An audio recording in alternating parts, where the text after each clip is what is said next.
আজকের সভার প্রধান অতিথি সাবেক ছাত্রনেতা ঢাকা মহানগর দক্ষিণ যুবদলের বিপ্লবী সদস্য সচিব না বলে শুধু আপনাদের উদ্দেশ্যে বলতে চাই, আমাদের দেশ যারা 31 দফা সম্পর্কে যুবদলের প্রত্যেক নেতৃবৃন্দ জানবেন, বুঝবেন এবং ওই 31 দফা আপনার প্রতিবেশী সকল পদের নেতৃবৃন্দ মানুষের কাছে, সাধারণ জনগণের কাছে পৌঁছে দিবেন। পাশাপাশি কোন প্রকারের সন্ত্রাস, সাদাবাস, মাদক ব্যবসার সাথে নিজে জড়াবেন না, কাউকে জড়াতে দিবেন না, কারো প্রতি কোনো অন্যায় করবেন না। আল্লাহ অন্যায়কারীদেরকে ক্ষমা করে না। পাশাপাশি সকল অপরাধের বিরুদ্ধে যুবদল জানাবে এই আশাবাদ ব্যক্ত রেখে আমরা করবো না।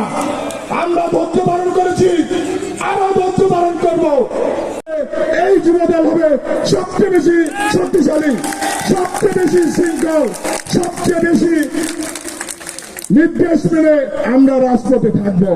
পতনের পর আমাদের প্রথম ধাপ বিজয় অর্জিত হয়েছে, তবে পরিপূর্ণ বিজয় না হওয়া পর্যন্ত আমাদের সকলকে সুসংগঠিত হবে, রাজপথে আন্দোলন চালিয়ে যেতে হবে।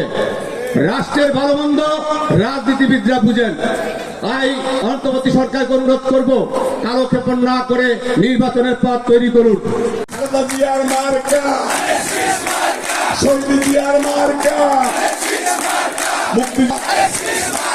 ঢাকাবাসীর মার্কা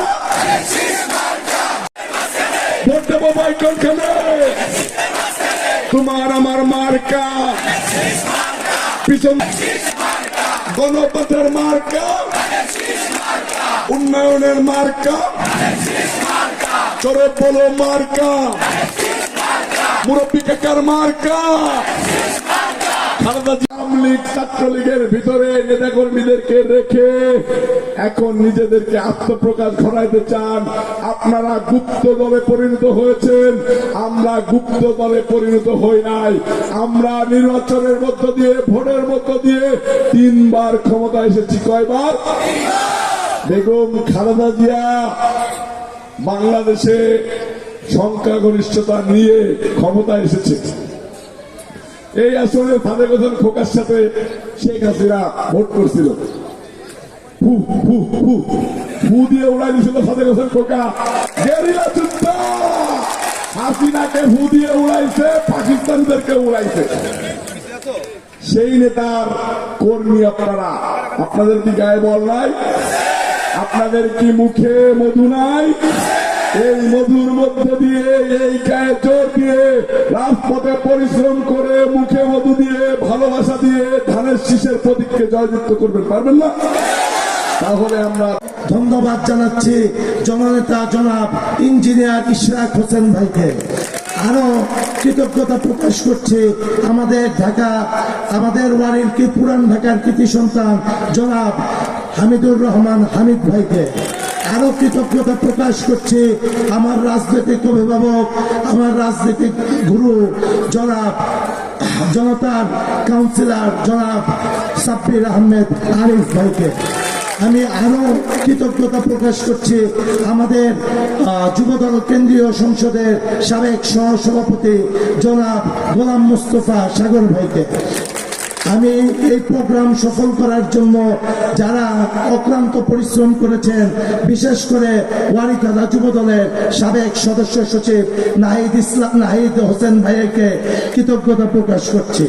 এছাড়া আমাদের প্রোগ্রাম সাফল্যমণ্ডিত করার জন্য ওয়ারি থানার সাবেক যুগ্ম আহ্বায়ক বিএম সাগর ভাই, সাবেক যুগ্ম আহ্বায়ক ফয়সাল মাহবুব মিজু ভাই, তার আমাদের সাবেক ওয়ারি থানা যুবদলের সহসভাপতি জনাব আব্দুল্লাহ আল জাহিদ ডেভিড ভাইকে কৃতজ্ঞতা প্রকাশ করছি।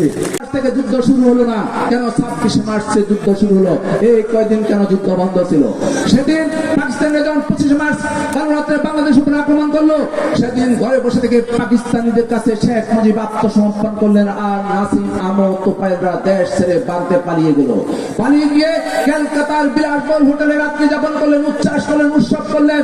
বাংলাদেশের অসহায় জনগণের কথা একবারও ভাবলেন না। ভাবলেন পরবর্তীতে যিনি আমার নেতা আদর্শের জনক জিয়াউর রহমান, তিনি বেলাকে বিদ্রোহ করে কর্নেল জামজুয়াকে হত্যা করে বাংলাদেশের পক্ষে, বাংলাদেশের মানুষের পক্ষে স্বাধীনতার ঘোষণা করলেন। আর স্বাধীনতার ঘোষণা করে তিনি বসে থাকেননি, তিনি প্রিয়তমা স্ত্রীর কথা ভুলে গিয়ে, পানের অধিক সন্তানদের কথা ভুলিয়ে শুধু মাতৃকার টানে বাংলাদেশের জন্য অস্ত্র হাতে লড়াই যুদ্ধ শুরু করলেন। আর জিয়া রহমানের ঘোষণার মাধ্যমে এদেশের ছাত্র জনতা, কৃষক সবাই উজ্জীবিত হলো, সবাই বুঝতে পারলেন যে একজন মানুষ আছে বাংলাদেশে হাল ধরেছে, আমরা বিপদে যাব না, আমাদের বিজয় হবে। তেমনি ভাবে 9 মাস লড়াই করে শহীদ প্রেসিডেন্ট জিয়া রহমান বাংলাদেশকে স্বাধীন করেছিলেন।